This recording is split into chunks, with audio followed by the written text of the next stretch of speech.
Members, item number 70.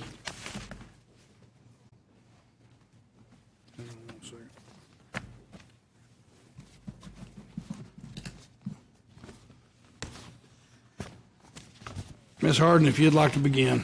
Yes, thank you, Mayor. Item 70 on your agenda is case number C14-2024-0181, Far West Multifamily. The property is a roughly 10-acre lot that fronts onto Hart Lane near the intersection of Far West Boulevard. It is located in Far West Center as designated by the Imagine Comprehensive Plan. It is currently zoned MF3 and is developed with 3 multifamily buildings containing roughly 209 residential units. The applicant is requesting GRVCO DB90. Additionally, the applicant has requested a full modification of the DB90 pedestrian-oriented commercial spaces requirement. Staff and the Zoning and Planning Commission recommend granting the rezoning and modification. The applicant has indicated that the project would consist of approximately 650 to 700 residential units, including roughly 78 to 84 units meeting the DB90 affordability requirements. Thank you for your time. All right, before we go to speakers, I want to just say one thing, and we'll go to the speakers, but on behalf of just myself on this. Tomorrow, I'm going to have a resolution that's going to be joined by Councilmembers Velasquez and Vela, Councilmembers Cadre and Siegel, related to DB90. From my personal point of view, and it's just me talking, but I want others to hear this, the reason we're doing that is, but this is from my personal point of view, is that DB90 has been an extremely unhappy experience in our efforts to do good in the city. That's not, and I want to be very clear, the effort and the goals are well motivated in my view. But in my view, it has created significant unintended consequences, including creating serious division in our community and seriously contributed to making some people feel helpless because it is like having an axe, and that's the only tool that we're just swinging an axe. For some time since its passage now, I have been working and cajoling and hoping and begging that we figure out a way that we achieve our positive goals, our well-motivated goals for DB90, and mitigate or eliminate the pain that DB90 is caused. Let's be very clear about something. Austin is now in the vanguard when it comes to housing and affordability in this nation. People across the country are looking to us and asking about how we're doing things. And that is something we should feel good about in things that we've done in the last 2.5 years. But when you do things, when you try to be creative, when you try to fix things that had been broken before, it's not always going to work. It's not always going to be perfect. So tomorrow, I want everybody to know that we'll be posting, if we're not tonight, we'll be posting a resolution, and I appreciate my co-sponsors on that are helping work on that with me because we need to get to something that's better. Mayor Pro Tem? Thank you, Mayor, and thank you for opening up the conversation around DB90. I am really pleased to hear that you will be bringing forward an item to address our density bonus program. Certainly for me, hearing the concerns from our community, I too want to ensure that we're updating our programs, that we're calibrating it, pending the feedback that we've heard about these programs. We've had a number of DB90 cases, particularly on the east side. Yep. I know we have a highly contentious one that we're about to consider here momentarily. So certainly would love to see an update to that program. And I'm particularly interested in looking at the one-for-one replacement on affordable units. You know, I think that site got lost in the conversation. So I just wanted to flag that. I too will support your item once that's posted and available for public consideration. And what you raised, you caused me to think of a really important point. When we'll post all that, it'll all be posted, and then I will utilize the message board frequently as we as we think of things, so that ideas and issues that others that may not be part of the sponsorship on this come up with, can put that into the message board so that we can use the message board in the way it was intended and get the kind of discussion going that will be helpful in that regard. I thought I saw another hand go up. Councilmember Laine. I also appreciate you opening this topic. I do definitely support changes in this area, and I hope that part of that effort will also include, we have this axe of DB 90, and we need more tools that can provide a catalyst for affordability in areas with lower property values in our outlying areas that aren't just height, which drives expense. And I find that lacking in some of these transit-oriented developments, as well as some of the ETODs. And I appreciate your effort to bring it forward. I look forward to finding a way to add those tools. Thank you. Appreciate it. Thank you. Anything else before? Yes, Councilmember Duchin. Thank you, Mayor. I'm certainly looking forward to what you and the subquorum you're in will produce, and we'll be tracking this very closely on the message board.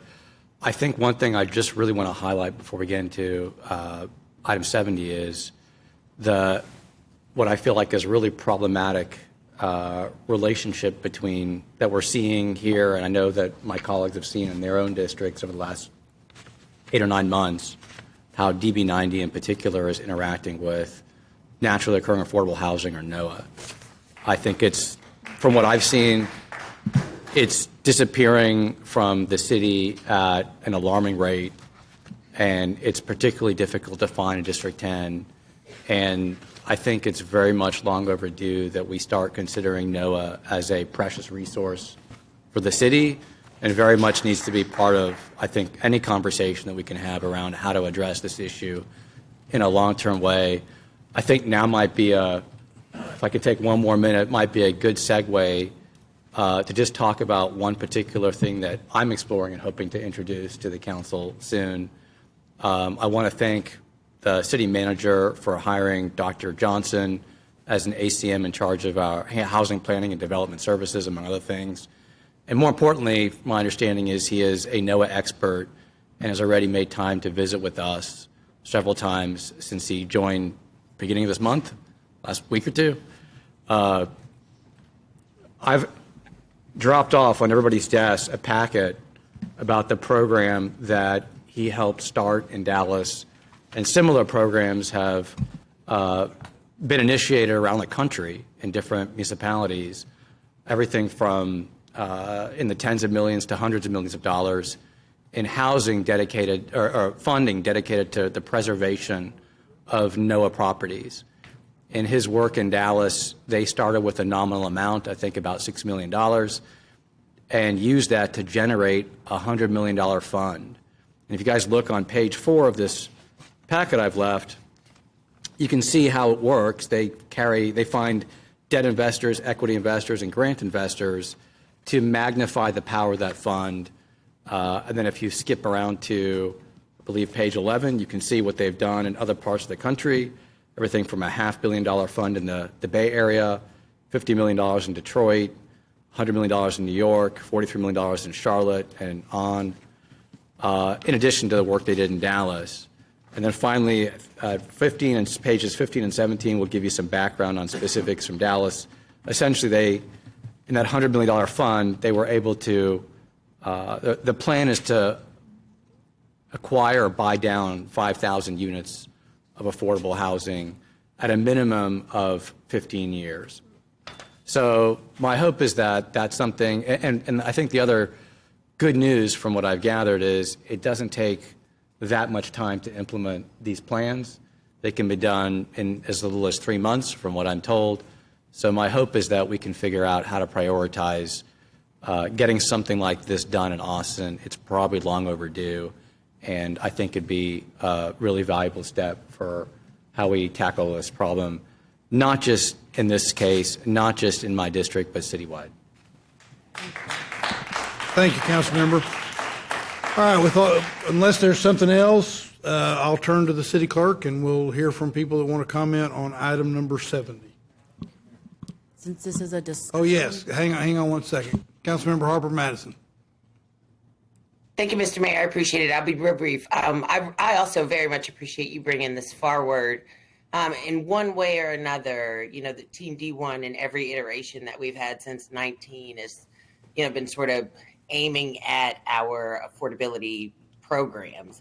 And, there have been some successes and there have been some misses, frankly. And so hearing from both our constituents and developers that they have issues with DB90s, I really appreciate that we're taking another look. And as far as I'm concerned, us not having gotten a comprehensive rewrite of our land development code means that we subsequently have been really piecemeal in this thing. And so to your point from earlier, I think we're going to miss it sometimes. And that's what happens when you're piecemeal. And had we had the opportunity, in my opinion, to do it comprehensively, I really think a lot of these, the things that aren't quite right, would work better if they had companion items. That's it. I really appreciate that you're looking at it. And just as a reminder, the Housing and Planning Committee, this is the kind of thing that we would have, loved to have had the opportunity to, as that body with that staff and our advisors,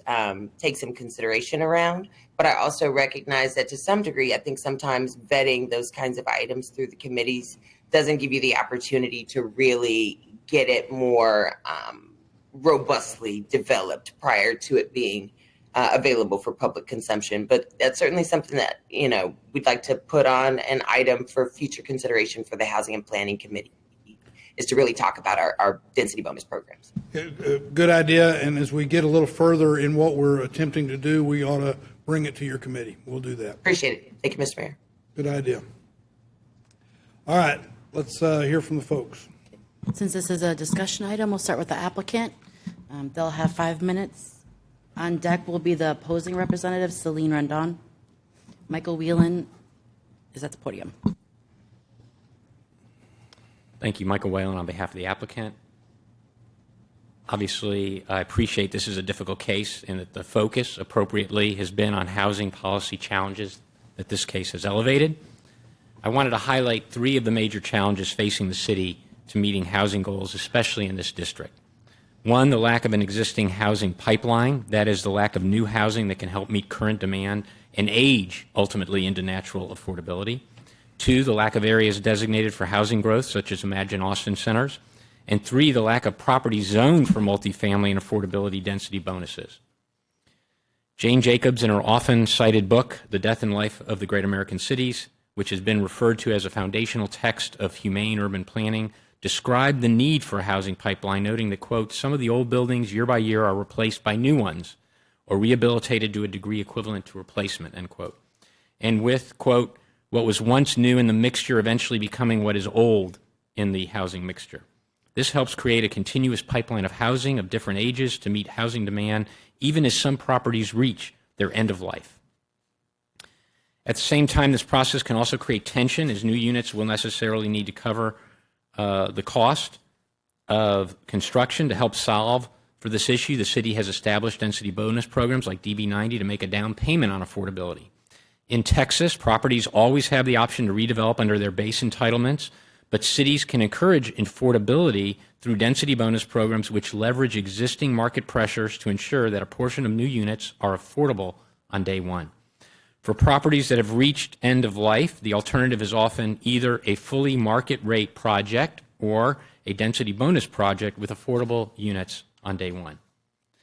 These density programs also provide meaningful tenant assistance that the city cannot otherwise require under the base zoning. In addition to the required tenant assistance, the property owner will help tenants identify housing accommodations. In this case, we also have the ability to mitigate impacts through the approximately 293 comparably priced vacancies that exist in some of the older complexes in the area, which could help residents remain in this particular neighborhood. I think it is also important to keep in mind that there is a need to plan for growth and to replenish the housing pipeline in District 10 in particular. This map shows approved DB90 cases as purple pinpoints throughout the city. To date, there have been 2 DB90 cases in District 10, that's shown in blue, that's District 10, one of which is west of Mopac. The other one is just 0.27 acres and only 12 units on the east side of Mopac. One of the challenges is that city policies generally direct growth toward Imagine Austin centers, yet there are few such areas designated in District 10 to date, focusing pressure on these more limited locations. This case sits in the only growth area that is completely within District 10, which is shown in the start area on the map. The other key challenge is that there are relatively few areas in District 10 zoned for multifamily. This chart breaks down all areas in District 10 zoned for residential, commercial, or mixed-use zoning, excluding industrial, agricultural, special districts like PUDs. As you can see, multifamily and mixed-use properties have the smallest share, 7%. This, combined with the limited areas designated for growth in District 10, present key challenges to achieving housing goals in District 10. So, what are the policy implications from this information? First, we believe it is critical to add to the housing pipeline and to do so in a way that mandates day one affordability and tenant protections, which would not otherwise exist. This case would provide both. What we ask that you approve DB 90 here to achieve those outcomes. We believe this is superior to redevelopment under the existing zoning, which only allows for new market rate housing with no tenant protections. Separately, it may be appropriate for the city to consider strategies for preserving and rehabilitating older properties in the area to see what assistance they may need before they reach end of life, as this one has. Finally, it may also be appropriate to identify additional locations for growth that can help achieve new housing in District 10 rather than focusing it narrowly on certain areas. Thank you again. Happy to answer questions related to this case, related to vertical mixed use, or related to MF3, which is what the site is currently zoned. Thank you. Thank you, Mr. Whellan. We'll now hear someone from the opposition, and you'll have a representative from the opposition, and you'll have 5 minutes. Yes, we have Celine Randon. Hi, y'all. Celine Rendon. I live in District 8, but I'm sharing residents' videos that couldn't make it here today. Good afternoon, Mayor and City Council members. My name is Eric Gomez, resident of Acacia Cliffs since 2016 in Mark Duchin's District 10. I've been a federal employee in the IRS for the past 10 years, and I was a school teacher for 28 years prior to that. I'm a government worker already under siege, and I can't afford more than $1,000 in rent. If I do, I eat less. I save much less for retirement. If I get gentrified out of this neighborhood, I will have to try to find a place which will inevitably be further away from work, which means more gas, more rent, less time. Everyone who knows me can attest that I like everyone to get along. I'm a peacekeeper. I like everyone to do the right thing, but I do not feel peaceful, not today. Allowing the developers to destroy Acacia Cliffs under DB 90 is malfeasance, pure and simple. DB 90 was designed to increase affordable housing in existing commercial areas, not to destroy multifamily spaces where naturally occurring affordable housing already exists. If passed, you will allow the developers to reap grotesque profits at the expense of low-income families. Over 200 new affordable units will vanish, but really all 290 units will disappear. The 84 units that the developer is required to preserve will inevitably have a rent increase beyond what we, the residents, can afford.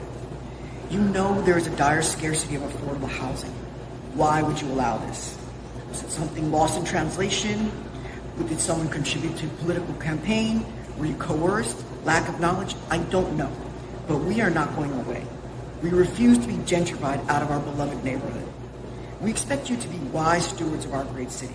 I urge City Council to postpone indefinitely the rezoning of Acacia Cliffs, to preserve Acacia Cliffs and its naturally occurring affordable housing, and to amend DB 90 to close the loopholes that developers exploit for their grotesque profits, so that in the future, low-income families do not have to stand before you again and beg you to save their homes. We expect you to do the right thing. We demand that you do the right thing. Thank you for listening. It's going to be a little bit of a battle. They already are trying to force us kind of in a corner about it. It's just, I don't see it going very well right now as it stands, but I don't think we're going to give up. We shouldn't. I mean, this is where we live. We live here for a reason, and it's affordable to us. Yeah, can you tell us a little bit more about why it's important to have affordable housing in this area of Austin? It's closer to our jobs. We live here because we're already going to be in that situation where we're having to watch our money. Here, we have a little bit of wiggle room. We can afford to go and do things. Doctor's appointments, we were able to go to a doctor's appointment where we can afford it and still be able to do the things that really matter in our lives. And if you could talk to the mayor and all the council members today, what would you tell them? Give us more time. If you can't stop it, just give us more time. We got to figure it out. We need more than what we're being offered right now. It seems like they don't care. I mean, they're affecting our families. I mean, many of us have children, big families here. We're barely making it by. Demolieran los edificios sería, oye, una pérdida porque por lo menos para nosotros es una buena ubicación para el colegio, está en un estilo, nos queda cerca el HIV, podemos ir caminando, si se nos daña el carro, no nos queda tan lejos. La renta de verdad es accesible para mí, o sea, no sé si a otra persona será accesible $2,000, en estos momentos para mí no, y por eso yo necesito esta ubicación, pues, y estos apartamentos. Mudarse a otro sitio es costoso y no es nada fácil, entonces es complicado. Y de verdad que me gusta porque es cómodo el apartamento, yo tengo mis 2 habitaciones, mis 2 baños, estoy tranquila, tengo espacio en la sala, en la cocina, un mesón, todo eso. Por eso para mí es una ventaja y será una pérdida que me tenga que mudar de colegio. There have been hundreds of residents who have been involved in attending Acacia Cliffs Association meetings in District 10 over the past month. There are many elderly people, bedridden people, and people on the brink of homelessness that really couldn't make it here today. Obviously, we got pushed to the very end, and their suffering will be dependent on your choice today, but also the actual follow through and making sure that these promises go all the way and meet the needs of the tenants. Thank you. Thank you. Council members, the way we're going to do this is in accordance with our rules is next we will hear from people that are signed up. They'll have 2 minutes apiece and they'll to speak in favor. Then we'll hear from those who are opposed, and then we'll come back for the 2 parties that want to comment on things by way of rebuttal. But before we go to the actual public comment, I want to recognize Councilmember Alter. I believe he has a question of the applicant, and this would be the appropriate time to do that. Perfect. Yes, please. Just have a couple questions. Can you just remind us, how old is this development? When was it first built? I believe it's 50 years old. It's over 50 years old. And I assume it's been rehabilitated at some point to rarely just something make it 50 years. How long ago was that? I don't know when the last rehabilitation was. Matt Ensler with Crow may have a better sense of when that was, but obviously no environmental, and in terms of sustainability, there's no stormwater, no water quality, no environmental sustainability elements because it's not to current code, right? It was 50 years old. And we had asked our staff to do an analysis of what it would cost to buy down essentially the equivalent number of units in the DB90 scenario, and the number we were given from our housing department was $33 million. I was going to see if that number, if y'all have crunched that number, if that's, if you would agree, disagree. $33 million for to buy down 290 units. Down to what, to 60% MFI? I think it was to 30. To 30% MFI? 30 or 40, to what the current MFI level is. No, it'd be much higher than that. Okay. And we know that from the city's own study done just down the street in 2017 that it's $214,000 per unit for a 1-bedroom over a 40-year period. So just doing the math based on the city's own outside expert in that case, if you had 290 times the 214,000, that would be $62 million for just 60% MFI at 290. Mr. Whellan, I think when we had that conversation, the number that we talked about was about $10 million for every 75 units at 40% MFI. Do you recall that conversation? Yeah, you can. Matt Ensler with Trammell Residential. That conversation, Mr. Duchin, was when that was assuming there was no taxes paid, assuming a PLC or an HFC. So that was the additional subsidy on top of that. Got it. Thank you. It's obviously pretty meaningful, the tax piece of it. Councilmember Ralston, you still have the floor. Thank you. And so what I'm just trying to suss out, especially as we talk about the one-for-one, and then this is going to be a conversation that's going to go beyond this particular case. But, I looked up your taxes from last year on this property just out of curiosity for relativity, and the taxes here were $750,000. And if you compare that to whether it's 33 million, 60 million, pick your however many millions, what I am afraid that we are going to inadvertently motivate, if we're not careful, is someone to say, I can pay 2 years of taxes for 1.5 million and not have to replace any of these units as affordable units because now no one's in them. I've just made it vacant. Or I can get my new zoning today and have to eat $30+ million.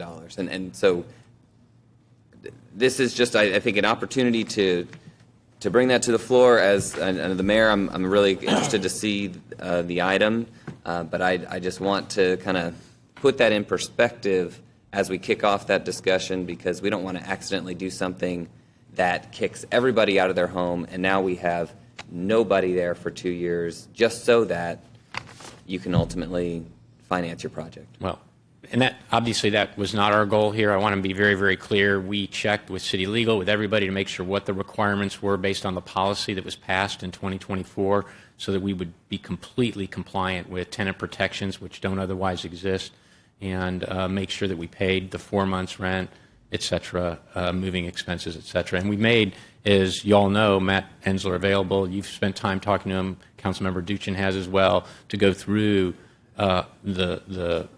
what is happening in the marketplace right now, the capital markets, the equity markets, and and the pain that even tax credits are feeling. You're now apparently, I talked to the affordable housing director that the Tenants Association had talked about. They're now benchmarking 77 cents per dollar of tax credit, and they just can't get the money. You get your tax credit, which is $1 tax credit, you're only getting 77 cents for it to help you with your deal, which is why, as you saw, they can't make it work there. Councilmember Duchin. You done? Okay, good, Jim. Thank you. Thanks. We now will go to those in favor, and I'll ask you to call the names of those that have signed up in favor. Yeah, again, Matt Ensler. Hang on a second. Did you sign up to speak? Yes. Okay, do we have him? I'll wait.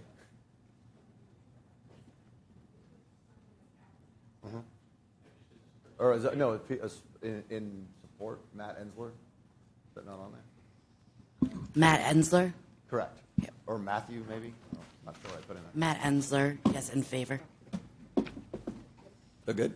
Okay, please go ahead. Okay. Again, Matt Ensler, Trammell Residential. We would be, the developer of the project.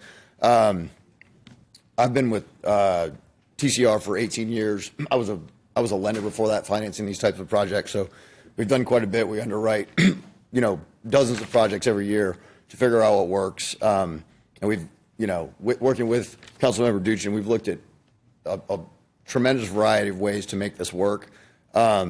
We believe that, this proposed zoning is the right way to get this project redeveloped with affordable housing included and tenant assistance.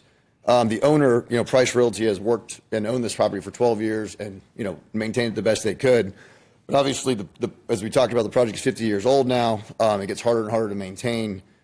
Just the cost of ongoing maintenance, that goes up materially each year, makes it difficult to justify any sort of capital expenditures. And unfortunately, we're at the point of life of this project that it really is the end of life. So the point is the question is, what do we do now?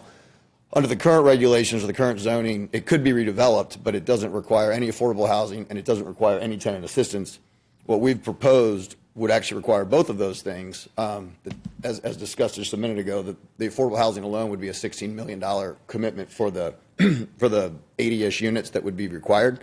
And we certainly understand, well, in addition, we looked at all kinds of of tax abatements. We looked at the PFC and the HFCs, which are under current legislation on the governor's desk, likely to go away. We've looked at LIHTC, as Mr. Whellan just referenced. It's not feasible right now with the yield requirements. And so we understand and appreciate this is, a very unique and challenging case, but with a project truly at the end of life, there's 255 units occupied on the property, and we're committed to implementing the city's attendant assistance for all of those and helping the residents with alternative accommodations, location accommodations. Again, Thank you. Your Speaker. time has Your expired. Okay. All remaining speakers that signed up are opposed, so we'll begin with remote. Okay, let's go ahead and start. Iliano Medrano, item 70.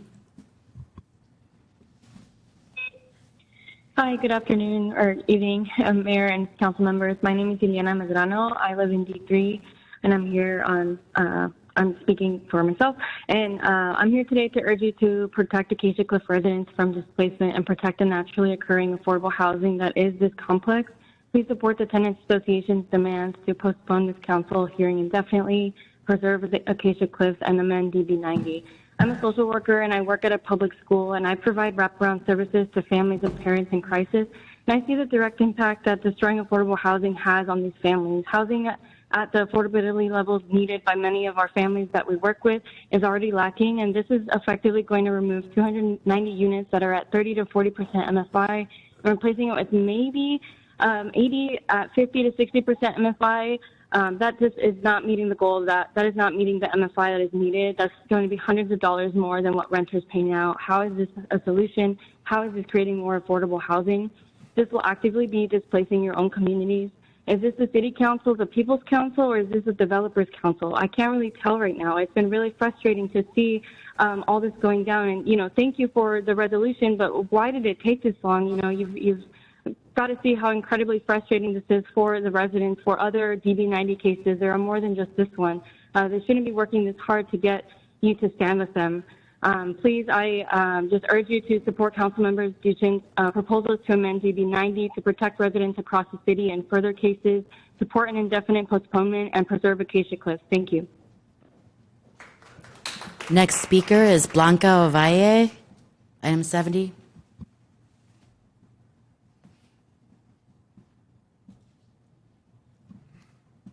Blanca, are you there? Please unmute.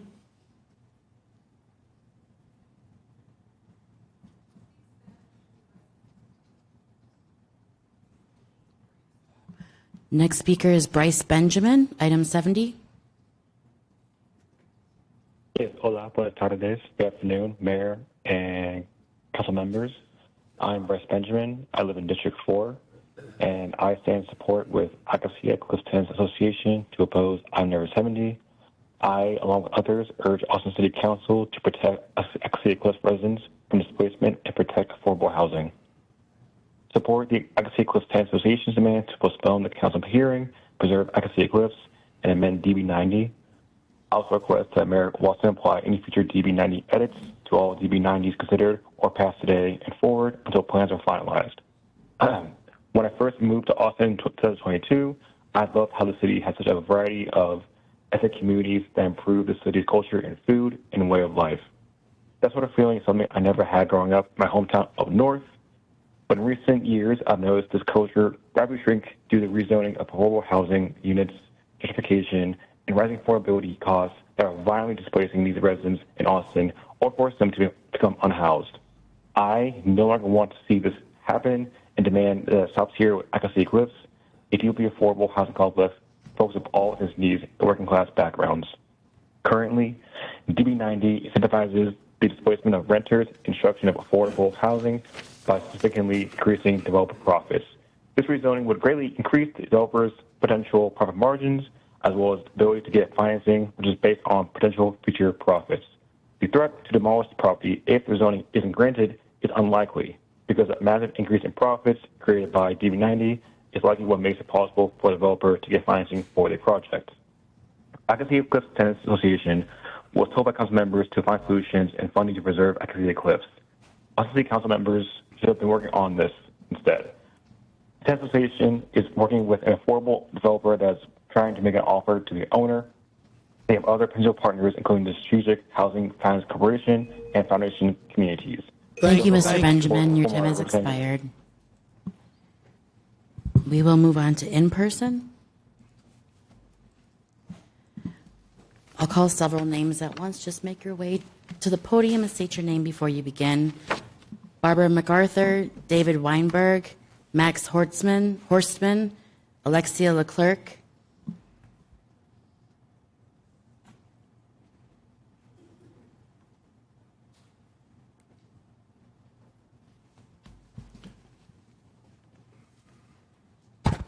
Okay. Hello, my name is Max Horstman. I'm a resident of District 9. Today I'll be reading testimony from a resident of Acacia Cliffs who could not be here today. Good afternoon, Mayor and Council members. My name is Amy. I'm a longtime Austinite, a mother of 2 small children, and I live in District 10 at Acacia Cliffs with my partner, Joe Oden. My 4-year-old is about to start kindergarten. We've built our life around this neighborhood. The schools, the sidewalks, the little joys of walking to the playground, to the doctor, to Joe's job just down the street. We lost our car recently, and even then we've managed to stay grounded because this place is walkable, safe, and stable. This is what a livable city looks like, until DB90 threatens to tear it apart. If you vote to pass this rezoning now, you are green-lighting the destruction of 290 deeply affordable homes like ours, homes for families surviving on just 30 to 40% of the median income. In return, we're told we might get 80 units, but at higher rents that we still couldn't afford. That is not a replacement. That is not a solution. That is displacement, plain and simple. This isn't just policy. This is people. Families like mine being asked to disappear so someone else can profit. The Acacia Cliffs Tenants Association is organizing hard. We're not saying stop everything. We're saying postpone DB90 indefinitely so we have time to negotiate a real deal. We need 6 months of rent waived, relocation support that actually helps families, a 1-to-1 replacement of every affordable unit at the same deeply affordable rates we have now. That is the bare minimum. You do not get to say you support affordable housing while voting to destroy it. You do not get to champion equity while erasing communities who already live here. You do not get to talk about growth when what's growing is corporate profit and what's shrinking is human dignity. Postpone DB90, fix DB90, preserve Acacia Cliffs.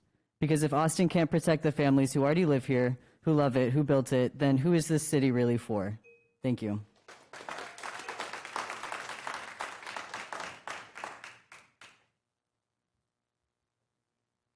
My name's Alexia, and I'll be reading a resident statement.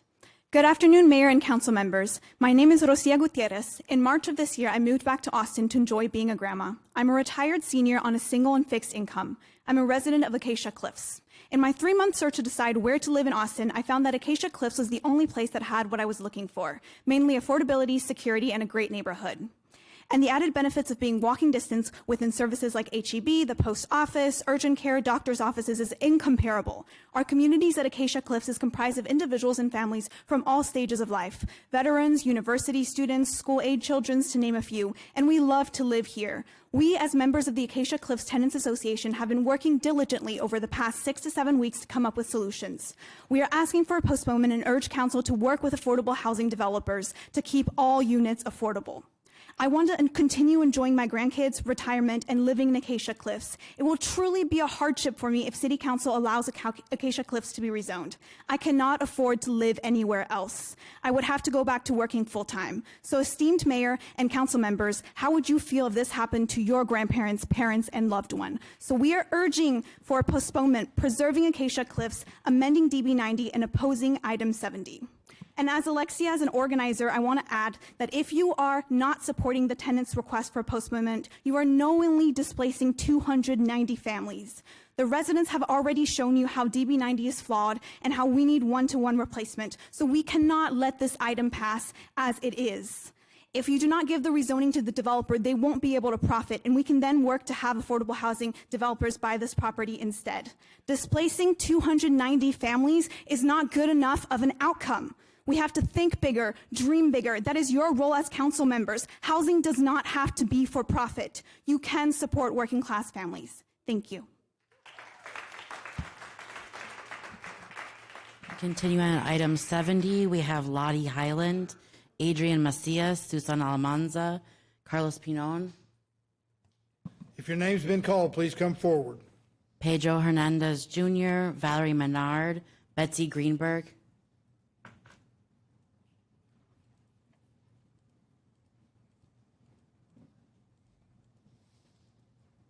Please call a few other names.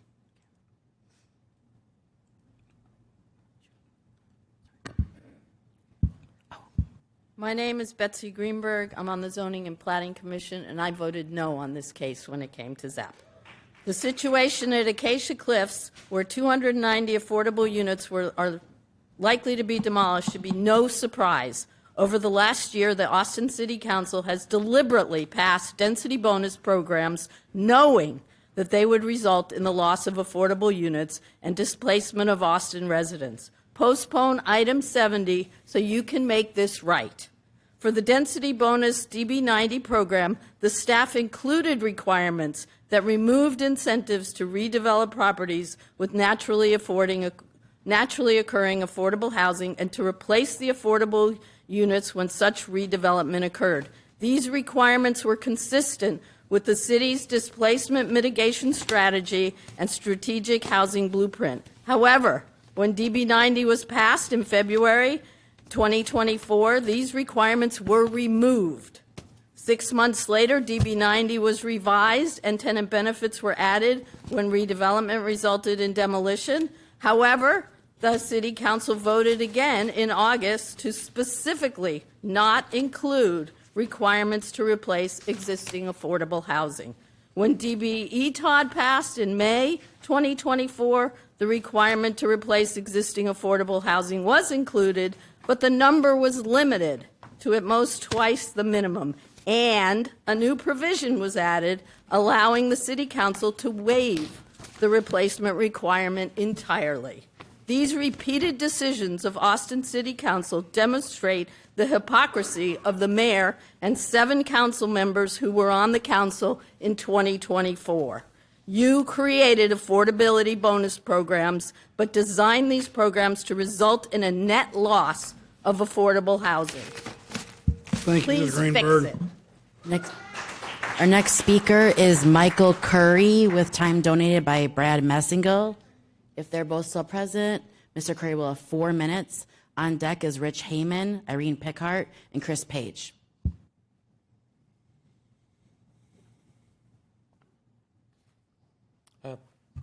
Thank you. My name is Michael Curry. The Strategic Housing Blueprint adopted 8 years ago promised, I have 4 minutes, by the way, correct? Yeah. You do. Promised to, quote, promote strategic investments and create protections for low-income renters by developing a strike fund to preserve multifamily buildings to retain affordable housing units, end quote. The report promises numerous strategies to preserve naturally occurring affordable housing. Here we are 8 years later with 290 units of affordable housing in a high opportunity area, and the city does not have a plan to preserve them. I was very heartened to hear that the community and the council agree that DB90 is a flawed ordinance that should not be applied to housing today, and that you're going to work to fix that. What that tells me is that we're going to agree today that you won't try to apply a flawed ordinance that needs repair to an existing naturally occurring affordable housing. That would be completely inconsistent and very unfair. I genuinely appreciate, and I'm sure everyone within earshot appreciates the hard work that has gone into the preservation, acquisition, and production of affordable housing over the last 8 years. But what is before us today is simply not acceptable. I urge the council to postpone this case indefinitely so the promise in the housing blueprint to explore all options to preserve affordable housing can be completed. I trust the owner of this property is a person of goodwill who will allow the time for the city council and the staff to collaborate with other governmental entities, charitable and private funding sources, and examine all of the mechanisms, tax abatements, etc., detailed in the housing blueprint, and report back in 6 months with a plan to preserve natural affordable housing such as this. We need to work harder cast the net wider and expect more from the city government, the development industry, the business community, investors, and taxpayers. All of the above benefit from preserving affordable housing that keeps the workforce we need in the city. There is more than sufficient wealth awash in this town that can be tapped to help fund this endeavor. Preserving affordable housing prevents displacement, is generally more cost efficient than new housing, and fits with existing land use patterns. I'm asking you to work as hard on this as you have on non-housing projects, some of which were discussed today. You cannot, and the city cannot, claim to value affordable housing while destroying it. I'm asking you to be the council members you say you are. To the argument that if DB 90 zoning is not granted, well, the apartments can be torn down anyway, I say that we'll never address affordability or any other problem by embracing the certainty of a bad outcome to avoid the possibility of a worse one. Good government is not about cutting losses, but about accruing benefits. Second, we have to stop treating these threats or veiled threats of worse outcomes by those seeking entitlements as socially acceptable behavior.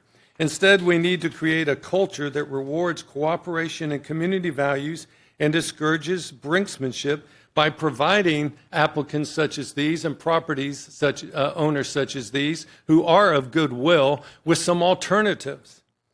Obviously, we need to reform DB 90. Everyone's admitted that apparently. So let's postpone this project and apply the reformed ordinance and go forward from there. Thank you, Mr. Curry.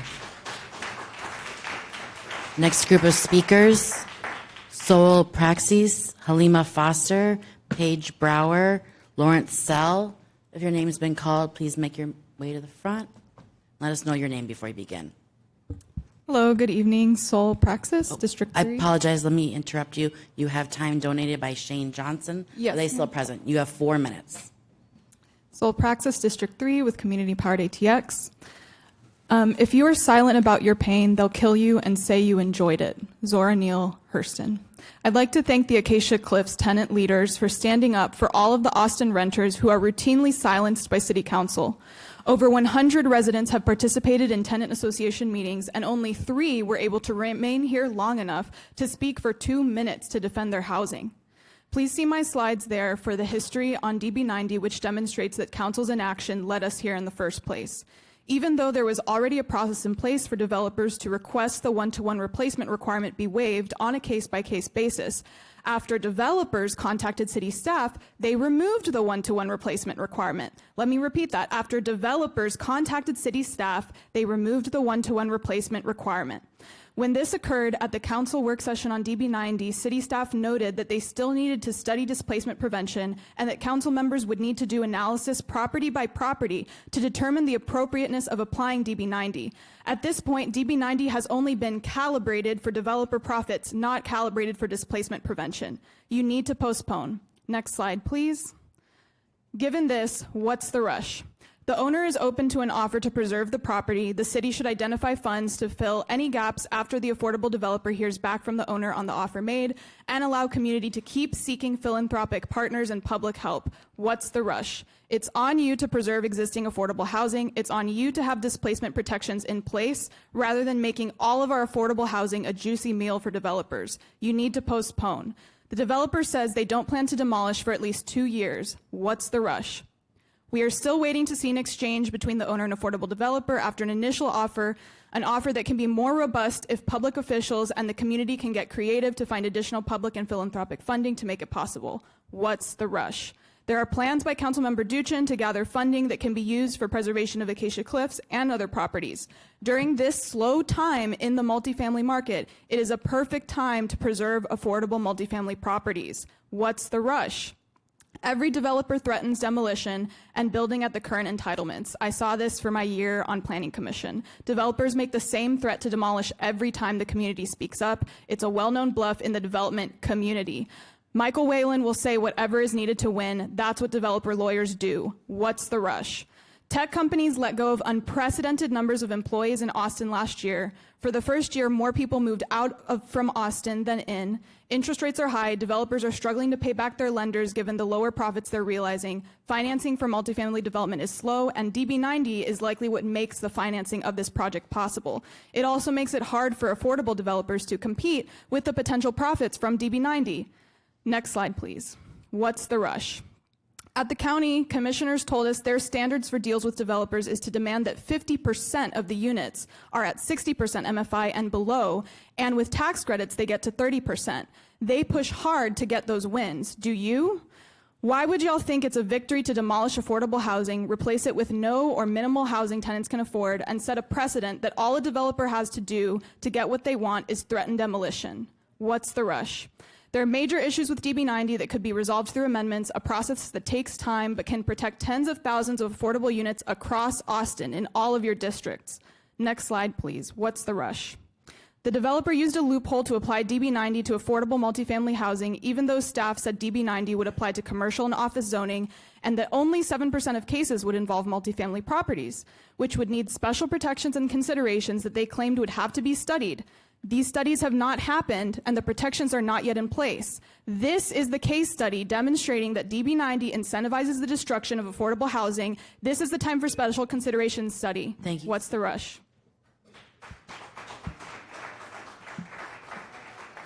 If your name has been called, please make your way to the podium if your name has been called and let us know your name. Hello, my name is Halima Foster, and I'm going to be reading a resident statement from Lila DeWeird. Good afternoon, Mayor and Council members. I'm a teacher living at Acacia Cliffs. I urge City Council to protect Acacia Cliffs residents from displacement and protect our affordable housing. Please help support us by postponing the council hearing preserving Acacia Cliffs and amending DB90. I moved to Acacia Cliffs last summer after looking all over the city for an affordable place to live. This is the only place I could find in my budget and still be able to get to my job easily. If this is rezoned and redeveloped, I would lose the only housing option I have. The affordable apartments that would be built under DB90 would be $400 to $500 more than I pay right now, which is completely unaffordable for me. This rezoning would mean the loss of the 290 existing affordable units at 30 to 40% MFI. It would also increase the pressure to redevelop surrounding affordable housing units. Not only is the market rate apartment unaffordable for me and other current tenants, the 80 affordable units under DB90 would be unaffordable as well. Destroying deeply affordable naturally occurring housing worsens the housing affordability crisis. The Acacia Cliffs Tenants Association has worked hard with these past few weeks to create solutions. This rezoning needs to be indefinitely postponed in order to give the Tenant Association time to continue negotiations with the developer. It's also needed to be able to take the time to amend DB90, restore the affordability requirement that was cut out.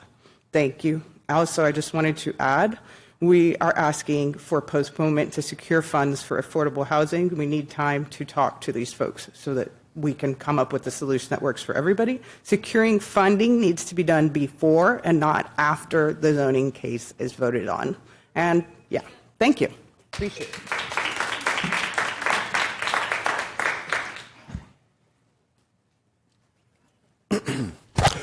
My name is Lawrence Seil, and I'm a resident of Acacia Cliffs. And I just came today here to express my opposition to the proposal to rezone.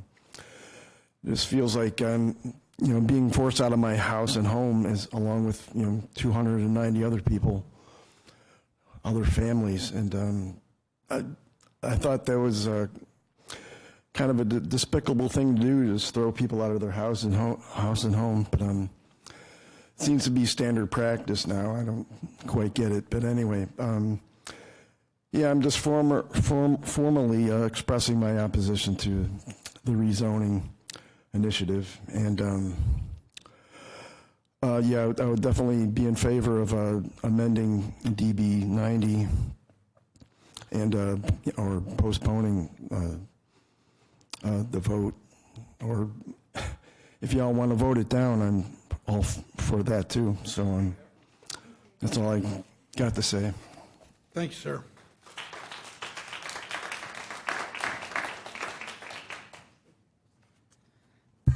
Howdy. My name is Paige Brower. I am actually a neighbor of Acacia Cliffs, so I'm not a resident of that complex, but I am right next door. And I did want to come to voice my support for my neighbors, but also I am not naive to think that a similar project will not come from my home next. I also work in supportive housing, actually, so I am very familiar with the challenges of finding affordable housing in the city for people, for all types of people. Anything besides a one-to-one replacement is absolutely unacceptable. And I know that we've, talked about affordable rates and stuff, but how long will those rates stay affordable? How long will those rents be able to be paid by the people that are currently living there? And the more we displace and we are prioritizing these big companies to build these nice new properties, we are displacing the people that made this city, and it's only going to increase the housing crisis. Some personal concerns of mine as a neighbor of this neighborhood is the roads. So many of these roads are only 2 lanes, and we're supposed to be increasing how many units? Is it in any budget about maintenance, repair, widening any of these roads? I mean, I haven't heard anything of it. And as other people have said, it's a very walkable neighborhood, and that is one of the hugest selling points. And you don't feel like you have to stress yourself out to simply pay rent. And you can feel like you have a dignity in your home and in your neighborhood. And that is so crucial. It does seem like the city continues to cater to outsiders that want to make Austin indistinguishable from any other American city. I'm tired of seeing these just boring square complexes instead of the heart and culture that's, attracted so many people to Austin. Thank you. No thanks. Mr. Page has 2 minutes donated from Noe Elias. Are you still here with us? Okay, you'll have 4 minutes, Mr. Page. I'm going to wait until my presentation's up.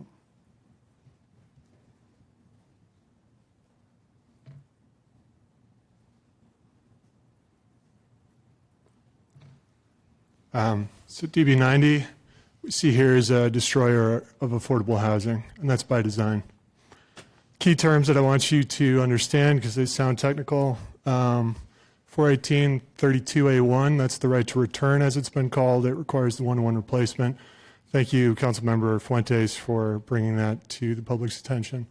418-33 is the waiver that, frankly, shouldn't exist. But should it exist, there should also be some criteria defining exigent circumstances in which it should be allowed. Sorry. So we got DB90 because there were 3 ordinances that were invalidated. The reason they were invalidated is because the way they were designed was to circumvent state notification rules, and that was an experiment by the city. When the city was wrong about that, it kind of backbent to create some totally imbalanced ordinance. Upon my request, it was told to me that it's because there was a very vocal and small number of applicants that were complaining about rights that were frankly void ab initio, which means you don't get rights from rules that are fundamentally illegal. So DB90 was built to fail, and we're stuck now with the poisonous fruit of this tree. I don't know if okay. So totally unrelated to the 3 ordinances that were invalidated. It's exempt from scaling conditional overlays. It's exempt from compatibility. It's exempt from the one-to-one replacement or right to return under 418-32A1. It's unrelated to transit. There's a gaping loophole in 2025-0652D, which requires it to only apply to commercial zoning. As we see in this case, they're applying it literally to any zoning. All you have to do is go to ZAP or some other city commission to get the base zone changed to something that is commercial. And in a 1-2 punch, everything can be DB90. It's 50% more structural mass to increase, structural mass increase to subsidize 2% increase in affordable units. That's lunacy. You can get so much more, and we know that because the city's been doing it for decades. It allows waiver of mixed-use requirements, which is nonsense even for the urbanists that think that everything can and should be designed. And frankly, I agree to this, that you should have walkable communities. So why are we waiving the thing that makes something more of a walkable community, the commercial requirement? And it's not always, but it's upon the discretion of the Planning Commission and the City Council, and it's happened often. And then, of course, 41833, which allows waiver of every tenant protection. How did we get here? Private process, not public process. Stakeholders ordered staff to erase the right to return requirement under 41832A1 due to what they called inconsistency with invalidated ordinances. But you'll notice that they never complained about the inconsistency, the 9 that I just pointed out, that increased their entitlement drastically. It's an unconscionable change in response to private intervention with the single most important calibration that has been stripped out of what became law. It's an inconsistent protection. We know 41832A1 applies to DB ETOD. Why would you not apply it to DB90, of which there have been 86 or more cases filed in the city, maybe 50 cleared so far? That's 50 mistakes that should have never been made. It contradicts city code, and it also contradicts all of our planning commissioners who've advocated for a more simplified code. Why would we have that anomaly? Why would we allow a private intervention to create that anomaly?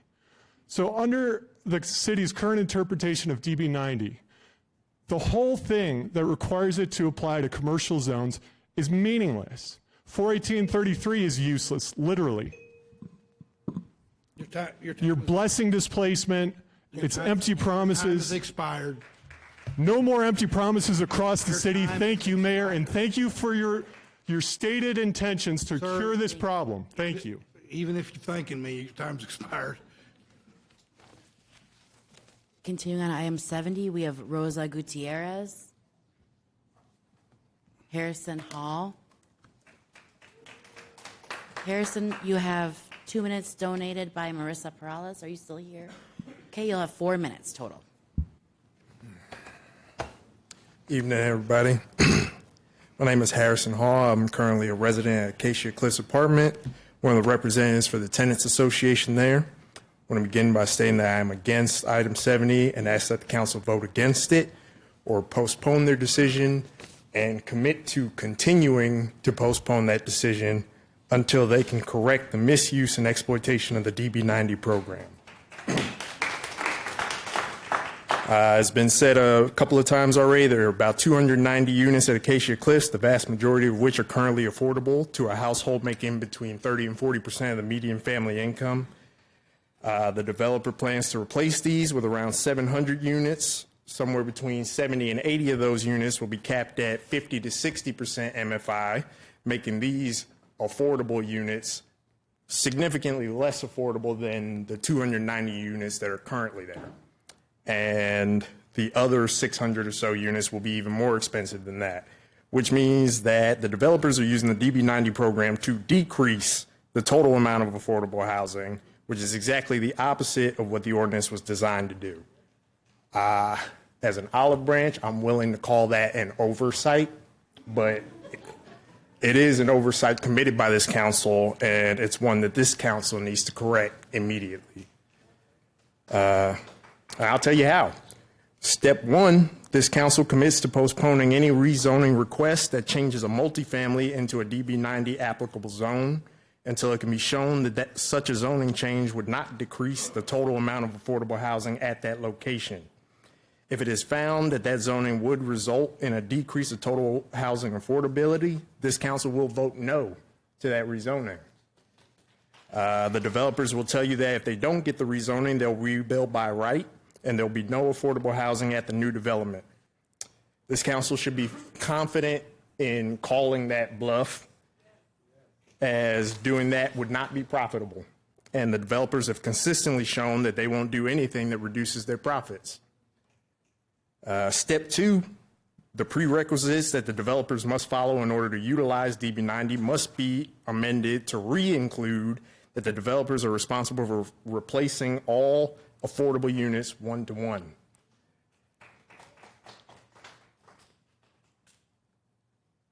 If this council resolves to stop looking at the issue in terms of what developers will or won't like, the solution to this problem, in my view, becomes obvious and mostly effortless. Now, I would remind this council that no one here voted for you because we thought that the developers needed someone to advocate for their needs. Thank you.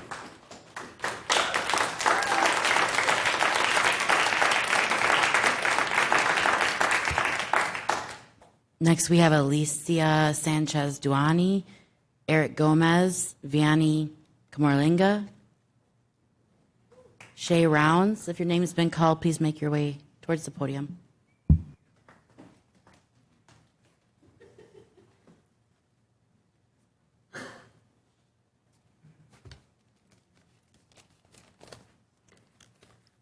Good evening, council members. I hope my time doesn't start until about now. So, my name is Vianney Camarlinga, and I stood before you about 6 weeks ago. I am one of the residents at Acacia Cliffs. I'm also one of the tenant reps for the association that we created, and I'm here standing before you, like I said, feeling a little encouraged by Mr. Watson's statement and our council member Dutchen's speech about his support and willingness and really recognizing the just mass amendment that we need to this DB90. I'm sorry, I'm really feeling nervous, and I need to put this away because I just want to speak to you as people. So I stand before you, again, as a resident, as someone who I mentioned last time, I work in affordable housing. I am a relocation specialist, okay? And what's ringing in my head right now is the words of the developer and his attorney and the affordability that they're wanting to put in, right? And they keep talking about how they're putting this affordability in our neighborhood. But they're not talking about how the new income limits are going to come out. Several people talking about all of the billionaires and millionaires that are, coming in or live in Austin. We cannot begin to compete with what the rents are going to be if you allow this to happen. As someone who has lived in Austin for all of my life, I guarantee that what you're going to do by allowing this, by not looking at it, by not really listening to the people that are in front of you, you're going to pay for it differently. And I just urge you, as someone who works with the people that get displaced, to please take some moment, take a time to think about it. Thank you.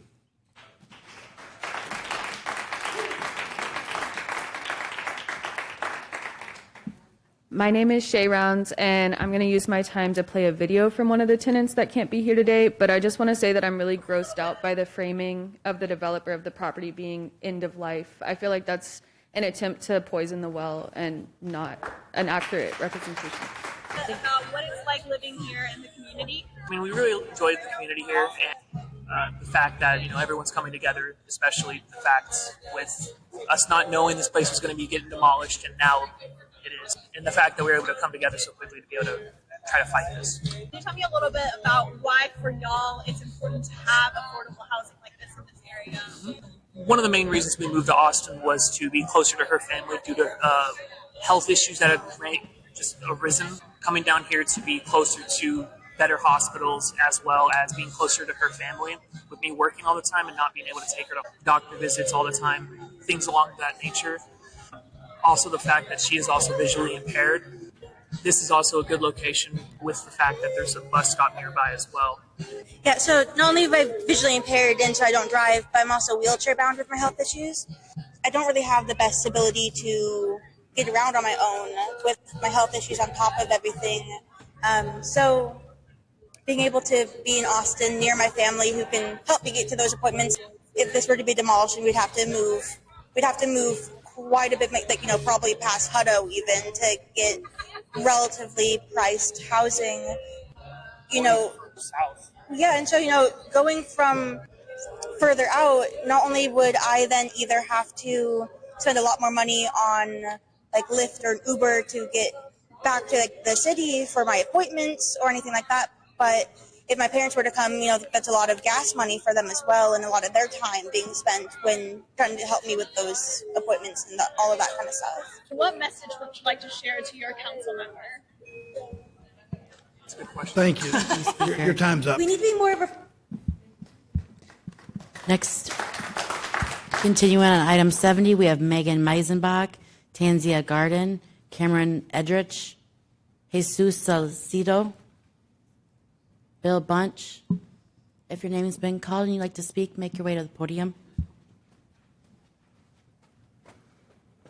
Good evening. My name is Tanzia. I'm with District 1.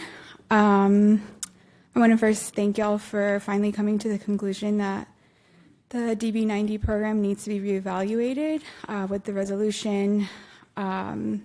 This needs to incorporate the directly impacted and be implemented with urgency. I would like the same fervency that y'all have for some of these very frivolous proposals that y'all are on your Instagrams about, and applied to this resolution. And although this is a step forward, it's only happening because of the tenants relentlessly organizing and refusing to be erased. Last month, you told residents of Acacia Cliffs to strategize. That word came up multiple times, to come up with a feasible plan, and they did. They organized, they negotiated, and offered reasonable, tangible solutions, doing the work that many of you and your staff should have been doing. Honestly, it felt like a silencing tactic, because what they're requesting isn't outrageous, and many of you have still to this day said your hands are tied. I find that so inappropriate. You asked everyday citizens to halt their very stressful lives and come up with multi-million-dollar deals before you would even consider changing your mind of postponing. This isn't public service. This is gaslighting, installing disguises solidarity with the working class. Today actually marks a year since y'all passed the Home 2 Ordinance, and what that day revealed to me is that my community is not safe under this leadership. You made a choice to sacrifice the working class community of color, and then you're doing again with this zoning, an exception with the three of y'all. Please. Thank you. Continuing on to item 70, we have Jenny Grayson, Monica Guzman, with time donated by Alexandria Anderson. Both are present, so she will get 4 minutes. On deck is Carmen Yanez, Bridget Shea, Ben Lukens, and Raul Longoria.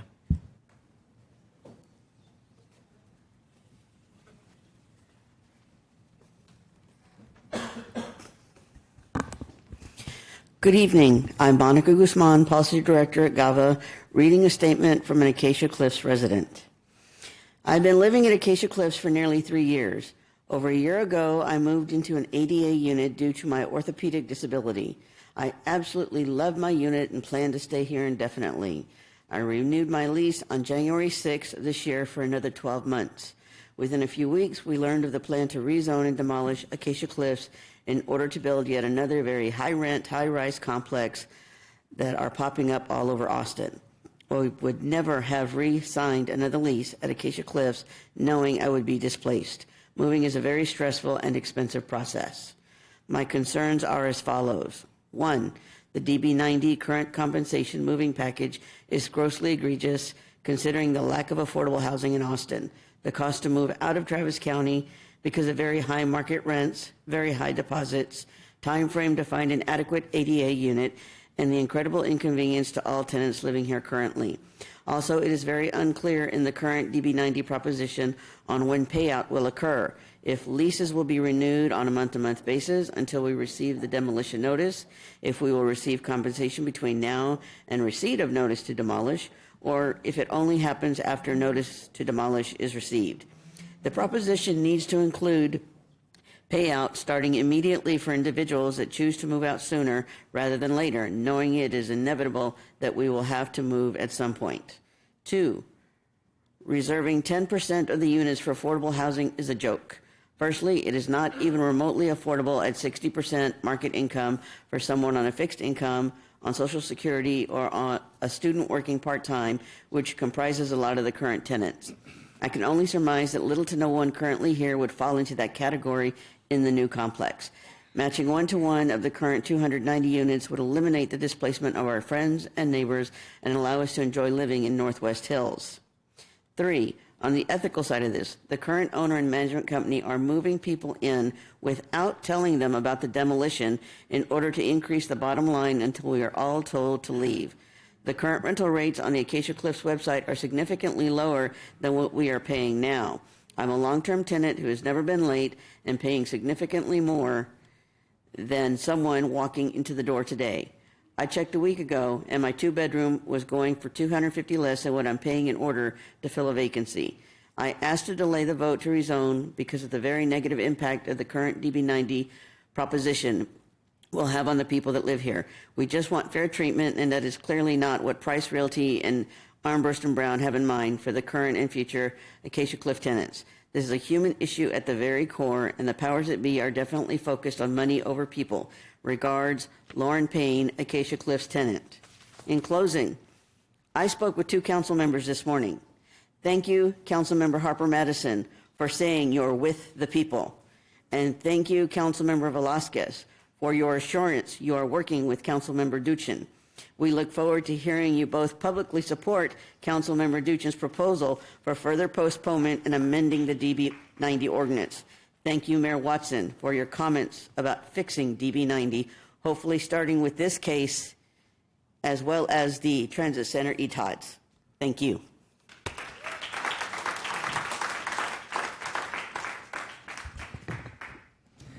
Okay, I'm Carmen Yanis. I'm an affordable housing advocate and a community organizer. I will be reading a statement from Jack, who's a tenant at Acacia Cliffs.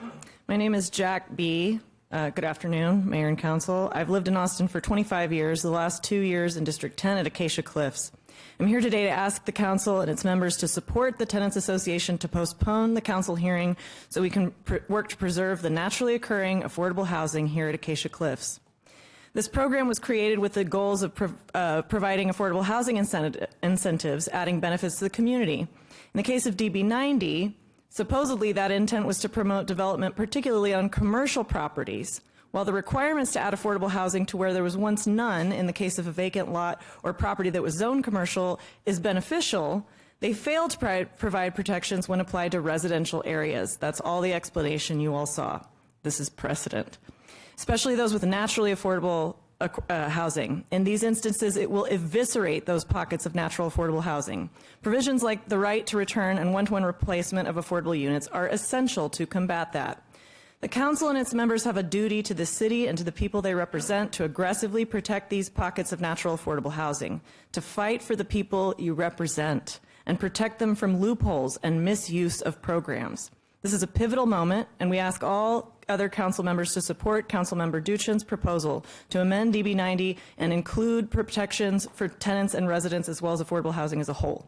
I once again ask that council members vote no on this case, vote to postpone, ensure that inadequacies of DB90 can be addressed and amended to protect the neighborhoods of District 10 and all of Austin. Do the right thing, vote no, postpone the rezoning, fix DB90. Thank you for your time.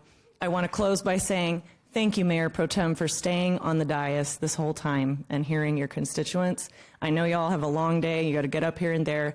Thank you, Mark Duchin, for getting us time to get this right.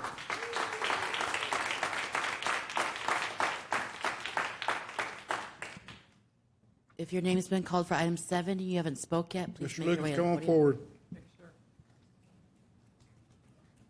Waiting to see if Bridget was here. My name is Ben Lukens. I'm here representing the Northwest Austin Civic Association. We're the neighborhood association that includes the Acacia Cliffs apartments. Several months ago, we actually voted to recommend this. And since that point, since that time, the residents out there at Acacia Cliffs contacted us, and we responded to them since they are in our association. So last night we passed 2 resolutions, and the first one, the Board of Directors rescinded its resolution supporting the rezoning, until such a time as Price Realty reaches an agreement with the Acacia Cliffs Tenants Association regarding mitigating the impacts of the proposed development. The other resolution was that the board supports indefinite postponement of rezoning hearing to provide time for further negotiations between Price Realty and the Acacia Cliffs Tenants Association. So, thank you.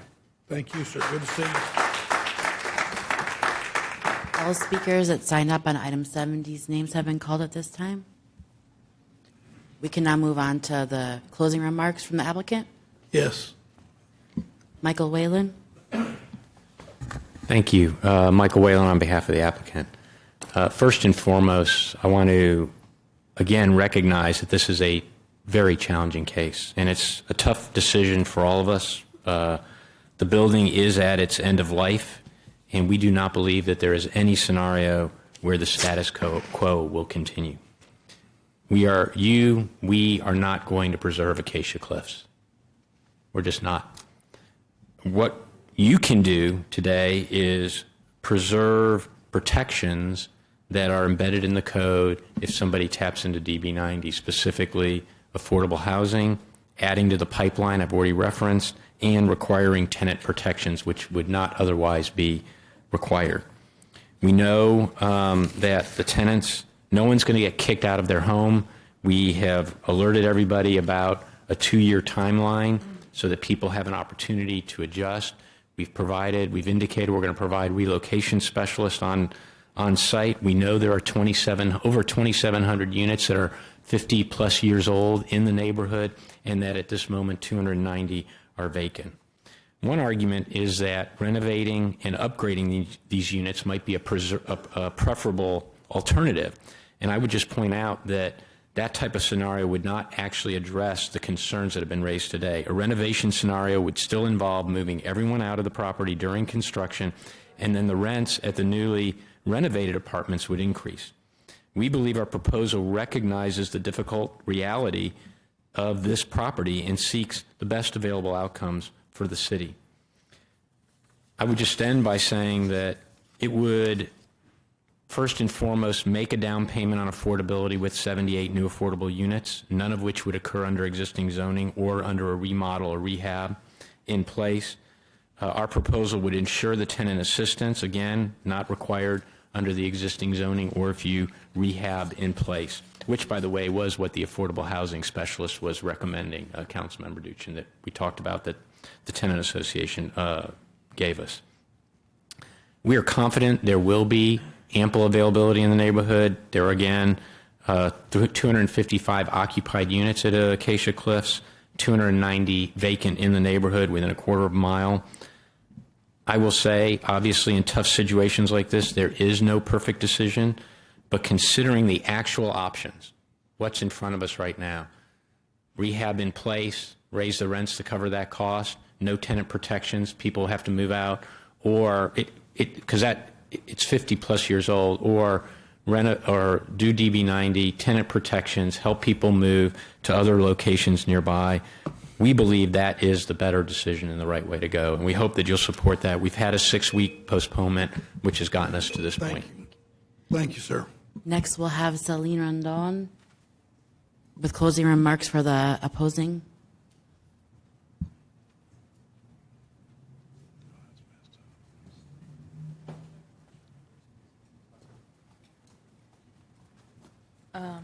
I think we did a great job of bringing folks out. As y'all can see, we've been organizing weeks on weeks on weeks. We've been looking into the solutions. We've been out here. We've been bringing the voices to y'all. And we're not going to stop. We're going to keep coming through. We're going to make sure we follow through. I think what Mr. Whellan was mentioning is everything that we just countered, and it's not true. And I would hope that you're not that evil to prove us right, to even say something like that. But yeah, But I just want to give it up for the Acacia Cliffs Tenant Association and to thank them for all of the amazing work they've done. Their perseverance, their ambition, and their commitment to community and not profit interests is what's made this a really strong tenant association. And we should still see this model of organizing everywhere across Austin, where people that are going to be directly impacted have a voice on the decisions that will be made that impacts their livelihoods and their families. These are working families. These are low-income people, single people, students, refugees, immigrants, families, and this is a community. So there's so much potential here, and we're not going to stop, but thanks y'all for listening. Thank you. All right, that concludes the process we follow on a contested case like this. So now we will go to a motion. I'll recognize Councilmember Duchin. Thank you, Mayor. I'd like to move that we postpone this for 2 weeks to June the 5th, and I'd like to speak to that postponement when possible. Motion's been made by Councilmember, and we can have multiple motions, not at the same time, obviously, but we can have multiple motions as the night goes on if a motion doesn't pass. A motion is made by Councilmember Duchin, is seconded by Councilmember Velasquez. And Councilmember Duchin, I will recognize you to speak on the motion, and then we'll have discussion, additional discussion with regard to the motion. Thank you, Mayor. I had a whole lot of comments prepared. I know it's late for everybody. I think a lot of the things that I would have said have been in some ways better said by the tenants and advocates. And so really my first comment is just to say I'm very grateful for those folks for turning out. They are our teachers and students and public servants and veterans and disabled residents and disabled veterans and hardworking people that are, like everybody else, struggling to get by in Austin and I fear are at risk of getting displaced. I also want to acknowledge quickly that this is not a new issue in the sense that we are dealing with a policy that's been around for almost a year now, and that I know that my colleagues in the dais have dealt with this issue in their district. And so I don't want to belabor the challenges around DB90 because it sounds like there is a broader recognition tonight that we do need to go work on it and do need to go address some of the challenges that we've seen, but everything from, again, a lot of folks have already addressed those in comments and presentations and videos tonight. I do think that that DB90 was originally designed with at least some good intentions, but again, I feel like we've identified some places where it certainly does need work. And my hope, anyway, is that we're going to have at least another 2 good weeks to try and find some solutions for the tenants can work out with the developer and come to some kind of arrangement that is better than what we currently have now.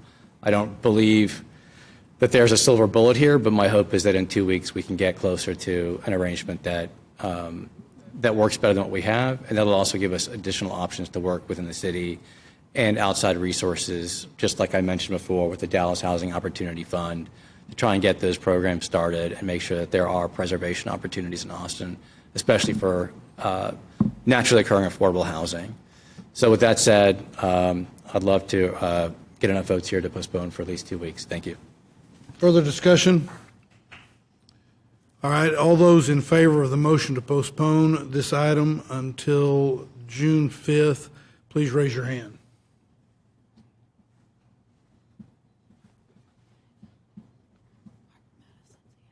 Okay.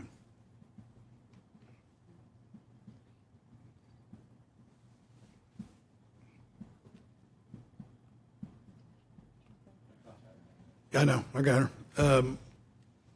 All those opposed?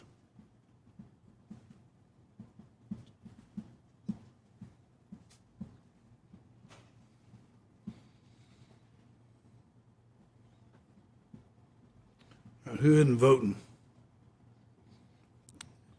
Councilmember Siegel, did you vote? Okay, sorry, I missed you. All right, there being 7 votes in favor, 4 votes in opposition, the motion to postpone is granted For the record, the yes votes were Velasquez, the Mayor Pro Tem, Kadri, Harper Madison, Duchin, Siegel, and Ellis. The noes were Vela, Walter, Laine, and Watson. All right, with that, the motion carries, and we have no further business to come before the Austin City Council at this meeting of the Austin City Council. So without objection, we are adjourned at 7:29 p.m.